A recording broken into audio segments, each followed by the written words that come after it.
வணக்கம். இன்றைய முக்கிய செய்திகள். அரசு வேளாண் மற்றும் விவசாயிகள் நலத்துறை சார்பில் காரைக்கால் மாவட்டத்தில் கடந்த 2024-25 ஆண்டு 1813.85 ஏக்கரில் 991 பொதுப்பிரிவு விவசாயிகள் பயிர் செய்த பயிர்களுக்குண்டான பயிர் உற்பத்தி மானியத் தொகை ஏக்கர் ரூபாய் 4000 என்ற அளவில் ரூபாய் 72,55,400 மற்றும் 1881.21 ஏக்கரில் 1231 பொதுப்பிரிவு விவசாயிகள் பயிர் செய்த பருத்திக்கு உண்டான பயிர் உற்பத்தி மானியத் தொகை ஏக்கருக்கு ரூபாய் 10,000 என்ற அளவில் ரூபாய் 1,88,12,100 என மொத்தம் ரூபாய் 2,60,67,500க்கான காசோலையையும் முதலமைச்சர் ரங்கசாமி சட்டப்பேரவையில் வழங்கினார். அதேபோல் 155.85 ஏக்கரில் 123 அட்டவணை பிரிவு விவசாயிகள் பயிர் செய்த பயிர் வகை பயிர்களுக்கு உண்டான பயிர் உற்பத்தி மானியத் தொகை ஏக்கருக்கு ரூபாய் 5,000 என்ற அளவில் ரூபாய் 7,79,257.74 ஏக்கரில் 210 அட்டவணை பிரிவு விவசாயிகள் பயிர் செய்த பருத்திக்குண்டான பயிர் உற்பத்தி மானியத் தொகை ஏக்கருக்கு ரூபாய் 11,000 என்ற அளவில் ரூபாய் 28,35,140க்கான காசோலையை முதலமைச்சர் வழங்கினார்.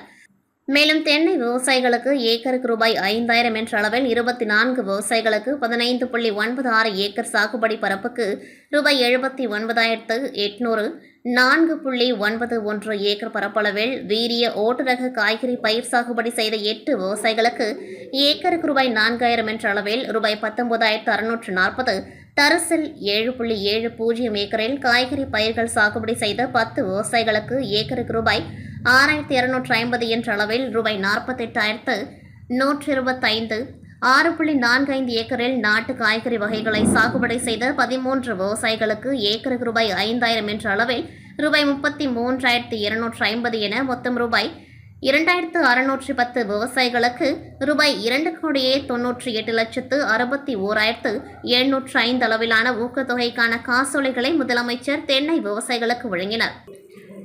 இதனைத் தொடர்ந்து பஜாஜ் அலையன்ஸ் நிறுவனம் மூலம் பயிர் காப்பீடு செய்யப்பட்ட புதுவை பகுதி விவசாயிகளுக்கு கடந்த ரபி நெல் பயிருக்கு 1,292 விவசாயிகளுக்கு ரூபாய் 26,58,936.73 79 வாழை விவசாயிகளுக்கு ரூபாய் 4,22,675, காரி பருவ வாழை பயிருக்கு 232 விவசாயிகளுக்கு ரூபாய் 13,95,565 காப்பீடு நிறுவன விவசாயிகளின் வங்கிக் கணக்கில் செலுத்துவதற்கான நடவடிக்கை எடுக்கப்பட்டுள்ளது.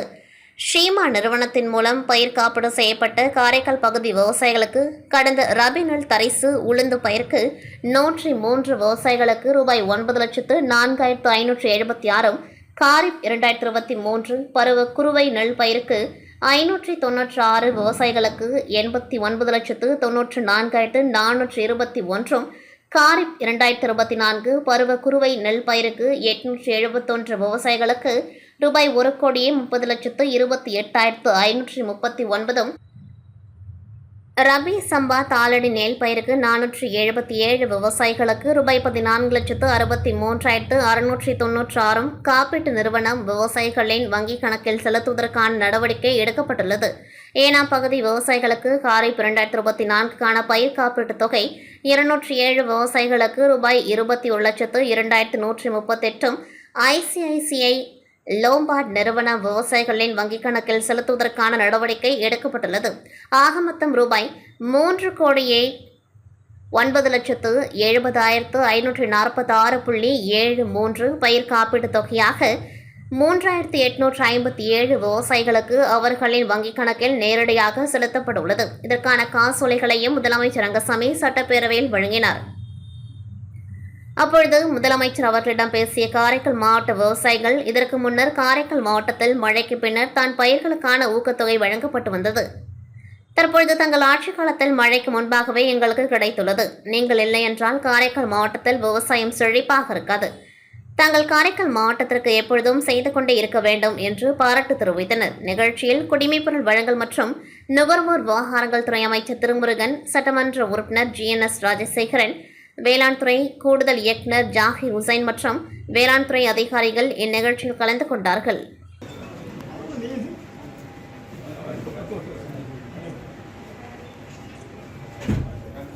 Okay.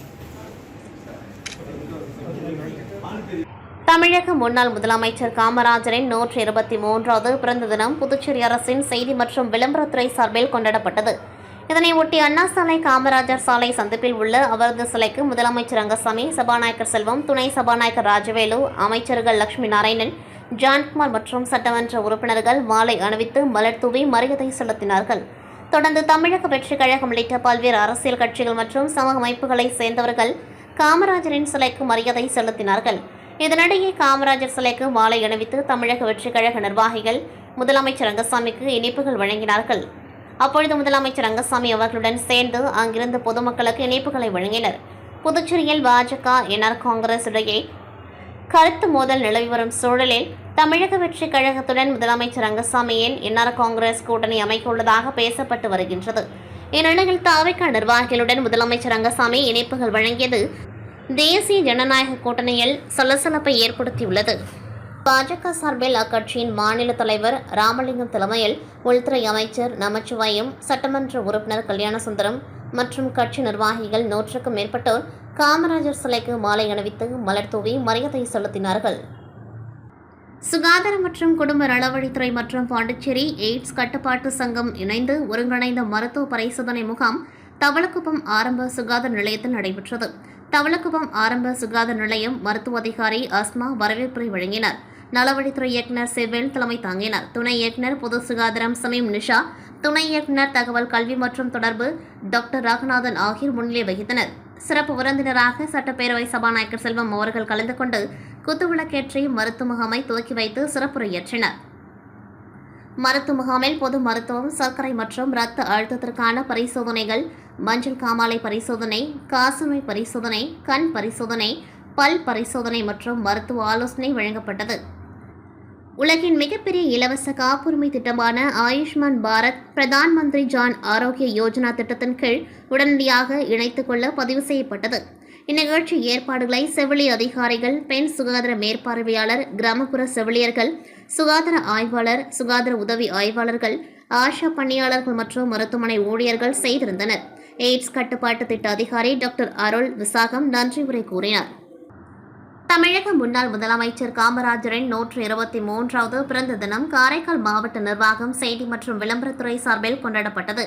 இதனையொட்டி அம்பாள் சத்திரம் பகுதியில் அமைந்துள்ள காமராஜரின் திருவுருவ சிலைக்கு காரைக்கால் மாவட்ட நிர்வாகம் சார்பாக அரசு அதிகாரிகள் மாலை அணிவித்து மரியாதை செலுத்தினர். இதனைத் தொடர்ந்து காரைக்கால் மாவட்ட தலைவர் சந்திரமோகன் தலைமையில் காங்கிரஸ் கட்சியினர், என்ஆர் காங்கிரஸ் மாவட்ட தலைவர் ஆனந்தன் தலைமையில் என்ஆர் காங்கிரஸ் கட்சியினர், பாஜக மாவட்ட தலைவர் முருகதாஸ் தலைமையில் பாஜகவினர், தமிழக வெற்றி கழக மாவட்ட தலைவர் வளாந்தான் தலைமையில் தமிழக வெற்றி கழகத்தினர் ஆகியோர் மாலை அணிவித்து மரியாதை செலுத்தி பொதுமக்களுக்கு இனிப்புகள் வழங்கினர். புதுச்சேரி மாநிலம் ஊசுடு சட்டமன்ற தொகுதிக்குட்பட்ட பிள்ளையார்குப்பம் கிராம ராமநாதபுரம் கிராமத்தில் மகாத்மா காந்தி தேசிய ஊரக வேலை உறுதி சட்டத்தின் மூலம் 100 நாள் வேலை திட்டப்பணி துவங்கப்பட்டது. இதில் சிறப்பு அழைப்பாளராக கலந்து கொண்ட முன்னாள் அமைச்சர் சாய் ஜே சரவணகுமார் பணியை பூஜை செய்து துவக்கி வைத்தார். இந்த வேலைவாய்ப்பு திட்டத்தின்படி 39,37,000 ரூபாய் செலவில் பிள்ளையார்குப்பம் கிராம பஞ்சாயத்துக்குட்பட்ட வெள்ளேரி தென்மேற்கு பகுதியை தூர்வாரும் பணி நடைபெற உள்ளது. இந்த நிகழ்ச்சியில் ஊரக வளர்ச்சி முகமை திட்ட இயக்குநர் இஷிதா ரவி, வில்லியனூர் வட்டார வளர்ச்சி அதிகாரி ஸ்ரீனிவாசன் உள்ளிட்ட பொதுப்பணித்துறை பொறியாளர்கள் மற்றும் ஊர் பொதுமக்கள் என பலரும் திரளாக கலந்து கொண்டார்கள். புதுச்சேரி சான்றோர்குல கிராமணியார் நாடார் சபை சார்பில் காமராஜர் பிறந்தநாள் விழா வெகு விமர்சையாக கொண்டாடப்பட்டது. சான்றோர்குல கிராமணியார் நாடார் சபையின் மாநில தலைவர் சாமிநாதன் தலைமையில் பாலாஜி திரையரங்கிலிருந்து ஊர்வலமாக சென்று ராஜா தேட்டர் சதுக்கத்தில் உள்ள காமராஜர் திருவுருவ சிலைக்கு மாலை அணிவித்து மலர் தூவி மரியாதை செலுத்தி இனிப்புகள் வழங்கி கொண்டாடப்பட்டது. இந்நிகழ்ச்சியில் சான்றோர்குல கிராமணியார் நாடார் சபை செயலாளர் சங்கர், பொருளாளர் ஜெயராமன், துணைத் தலைவர்கள் திருச்சந்திரன், லிங்கு, ராஜா, துணை செயலாளர் குருமூர்த்தி, பொருளாளர் பசுபதி, மாநில செயற்குழு உறுப்பினர் ஆறுமுகம் மற்றும் நாடார் நிர்வாகிகள், ஏராளமான கிராமணியார் நாடார் நிர்வாகிகள் கலந்து கொண்டு காமராஜர் சிலைக்கு மாலை அணிவித்து மரியாதை செலுத்தினார்கள். தமிழக முன்னாள் முதலமைச்சர் பெருந்தலைவர் காமராஜரின் 123வது பிறந்தநாளை முன்னிட்டு அரியங்குப்பம் சட்டமன்ற உறுப்பினர் அலுவலகத்தில் காமராஜரின் திரு உருவப்படத்திற்கு சட்டமன்ற உறுப்பினர் பாஸ்கர் என்கிற தட்சிணாமூர்த்தி தலைமையில் மாலை அணிவித்து மலர் தூவி அஞ்சலி செலுத்தப்பட்டது. மேலும் இவ்விழாவில் பொதுமக்களுக்கு அன்னதானம் வழங்கப்பட்டது. நடைபெற்ற நிகழ்ச்சியில் ஏராளமான என்ஆர் காங்கிரஸ் கட்சி நிர்வாகிகள், பொதுமக்கள் பலர் கலந்து கொண்டார்கள். பிரான்ஸ் நாட்டின் மன்னராட்சி முறையானது கடந்த 1789ஆம் ஆண்டு ஜூலை 14ஆம் தேதி முடிவுக்கு வந்ததை அடுத்து அங்கு மக்களாட்சி உருவானது. அப்பொழுது அங்கு மின்சாரம் இல்லாத சூழ்நிலையால் பொதுமக்கள் அனைவரும் தங்களது கைகளில் தீப்பந்தங்களை ஏந்தி புரட்சி செய்து இந்த வெற்றியை பெற்றதாக கூறப்படுகின்றது. இந்நிகழ்ச்சி நினைவு கூறும் வகையில் பிரெஞ்சு தேசிய தினமானது பிரான்ஸ் நாட்டிலும் பிரெஞ்சு காலனி நாடுகளிலும் ஆண்டுதோறும் பிரெஞ்சு கொடியேற்றி கொண்டாடப்பட்டு வருகின்றது. அதன்படி பிரெஞ்சு விடுதலை தின விழா பிரெஞ்சு ஆதிக்கத்திலிருந்து புதுச்சேரியிலும் நேற்று கொண்டாடப்பட்டது. இதில் பிரெஞ்சு குடியுரிமை பெற்றவர்கள் மற்றும் பொதுமக்கள் என நூற்றுக்கணக்கானோர் கலந்து கொண்டு வான வேடிக்கை நிகழ்ச்சியில் பங்கேற்று மகிழ்ச்சியை வெளிப்படுத்தினர். இதனை சுற்றுலா பயணிகள் மற்றும் பொதுமக்கள் கண்டு களித்தனர். புதுவை காலாப்பட்டு மத்திய சிறையில் 300க்கும் மேற்பட்ட தண்டனை மற்றும் விசாரணை சிறைவாசிகள் அடைக்கப்பட்டுள்ளனர். சிறைச்சாலை மருத்துவமனையில் காலை 9 மணி முதல் மதியம் 1 மணி வரை ஓபிடி இயங்குகின்றது. மேலும் சிறைவாசிகளுக்கு மேல் சிகிச்சை தேவைப்படும் பொழுது அவர்கள் புதுவை அரசு மருத்துவமனை மற்றும் ஜிப்மர் மருத்துவமனை போன்றவற்றிற்கு காவல்துறை பாதுகாப்புடன் அனுப்பி வைக்கப்படுகின்றனர். குறிப்பாக போதைப் பழக்கம் உள்ளவர்கள் சிறைக்கு வரும்பொழுது அவ்வப்பொழுது வலிப்பு போன்றவை ஏற்படுகின்றது. மேலும் சிறையில் மருத்துவர் அல்லாத நேரங்களில் சிறைவாசிகளுக்கு மாரடைப்பு, வலிப்பு நோய் மற்றும் பல நோய்களில் பாதிக்கப்படுகின்றனர். இவற்றை கருத்தில் கொண்டு சிறைத்துறையானது அலர்ட் தன்னார்வ தொண்டு நிறுவனம் மூலம் சிறை ஊழியர்கள் மற்றும் சிறைவாசிகளுக்கு முதலுதவி விழிப்புணர்வு பயிற்சி அளிக்கப்பட்டது.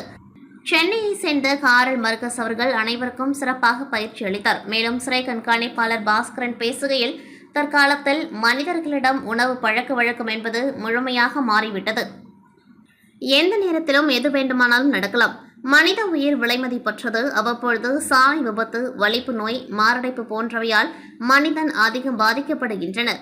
இவ்வாறான நேரங்களில் குறிப்பாக 10 நிமிடத்திற்கு நாம் முதலுதவி அளித்தால் ஓர் உயிரை நாம் காப்பாற்றிவிடலாம், அவருக்கு மறுவாழ்வு அளிக்கலாம். எனவே மக்களாகிய அனைவரும் முதலுதவி எவ்வாறு அளிப்பது என்று தெரிந்து வைத்துக் கொள்ள வேண்டும் என்றார்.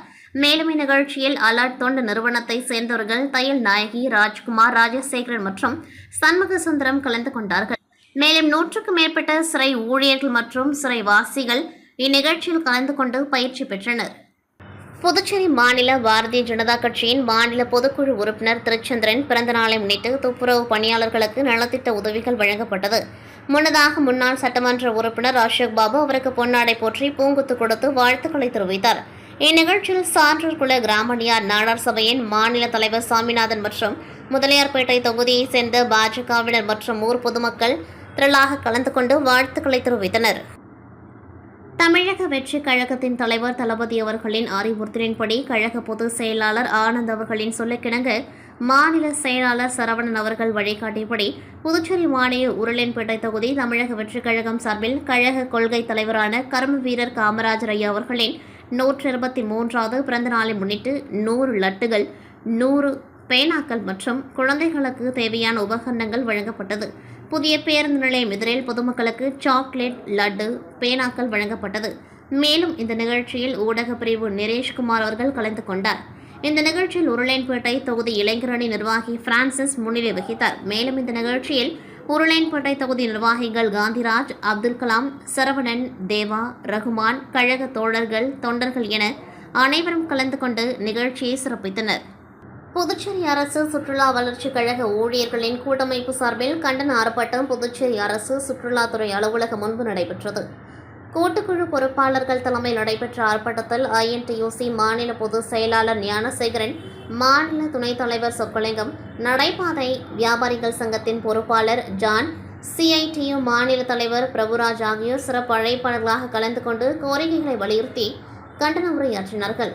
ஆர்ப்பாட்டத்தில் 50க்கும் மேற்பட்ட ஊழியர்கள் கலந்து கொண்டு 7வது ஊதிய குழுவை அமல்படுத்த வேண்டும், பதவி உயர்வு வழங்க வேண்டும், வாரிசுதாரர்களுக்கு வேலை வழங்க வேண்டும் உள்ளிட்ட பல்வேறு கோரிக்கைகளை வலியுறுத்தி அதிகாரிகளையும் ஆட்சியாளர்களையும் கண்டித்து கண்டன கோஷங்களை எழுப்பினர். புதுச்சேரியில் இணையவழி குற்றங்கள் நாளுக்கு நாள் தொடர்ந்து அதிகரித்து வருகின்றது. சைபர் கிரைம் போலீசார் பல்வேறு விழிப்புணர்வுகளை ஏற்படுத்தியும் இணையவழி மோசடி கும்பல் பல்வேறு யுக்திகளை பயன்படுத்தி பொதுமக்களை ஏமாற்றி வருகின்றது. இந்நிலையில் இதுகுறித்து புதுச்சேரி சைபர் கிரைம் ஆய்வாளர் தியாகராஜன் வெளியிட்ட செய்தியில், புதுச்சேரியில் கடந்த சில நாட்களாக இளைஞர்கள் மற்றும் ஆண்களை குறிவைத்து மர்ம நபர்கள் நீங்கள் குழந்தைகளுடைய ஆபாச படங்களை ஆன்லைன் வழியாக பார்ப்பதாகவும் அல்லது பதிவிறக்கம் செய்துள்ளீர்கள், குழந்தைகள் சம்பந்தமான ஆபாச படங்களை நண்பர்களுக்கு பகிர்ந்துள்ளீர்கள், அது இணையவழி சட்டப்படி குற்றம். அதற்காக உங்கள் மீது சைபர் காவல் நிலையத்தில் வழக்கு பதிவு செய்துள்ளோம். நீங்கள் விசாரணைக்கு வர வேண்டுமென சைபர் மோசடி கும்பல் இளைஞர்களை தொலைபேசியில் தொடர்பு கொண்டு மிரட்டுகின்றனர். இவர்களின் மிரட்டலுக்கு அஞ்சி நடுங்குபவர்களிடம் பயத்தை சாதகமாக பயன்படுத்தி உங்களை இந்த வழக்கிலிருந்து விடுவிக்க வேண்டுமென்றால் கேட்கும் பணத்தை கொடுக்க வேண்டும் என கூறி பணம் பறிக்கும் செயலில் ஈடுபட்டு வருவதாக இதுவரை 5க்கும் மேற்பட்ட புகார்கள் புதுச்சேரி சைபர் கிரைம் காவல்துறைக்கு வந்துள்ளதாகவும், இதுகுறித்து நடத்தப்பட்ட விசாரணையில் மிரட்டும் மர்ம நபர்கள் காவல்துறையினர் கிடையாது என்பதும் சைபர் மோசடிக்காரர்களின் வேலை என்பதும் தெரியவந்துள்ளது. எனவே மொபைல், வாட்ஸ்அப் ஆடியோ கால் மற்றும் மின்னஞ்சல் மூலமாக தொடர்பு கொள்பவர்கள் உண்மையான போலீசாரா என்பதை உறுதிப்படுத்திக் கொள்ள வேண்டும். இதுபோன்ற யாரேனும் தொடர்பு கொண்டால் சைபர் கிரைம் காவல் நிலையத்தில் இலவச மொபைல் எண் 1930 மற்றும் 0413227614 அல்லது 9489205246 என்ற எண்ணிற்கும் மின்னஞ்சல் cybercellpolice@py.gov.in என்ற எண்ணை தொடர்பு கொண்டு தெரிவிக்கவும். இனி வருங்காலங்களில் சைபர் மோசடி கும்பலின் மிரட்டலுக்கு பயந்து பணத்தை அனுப்பி யாரும் ஏமாற வேண்டாம் என புதுச்சேரி சைபர் கிரைம் போலீசார் எச்சரிக்கை விடுத்துள்ளனர். இத்துடன் செய்திகள் நிறைவடைகின்றது. நன்றி, வணக்கம்.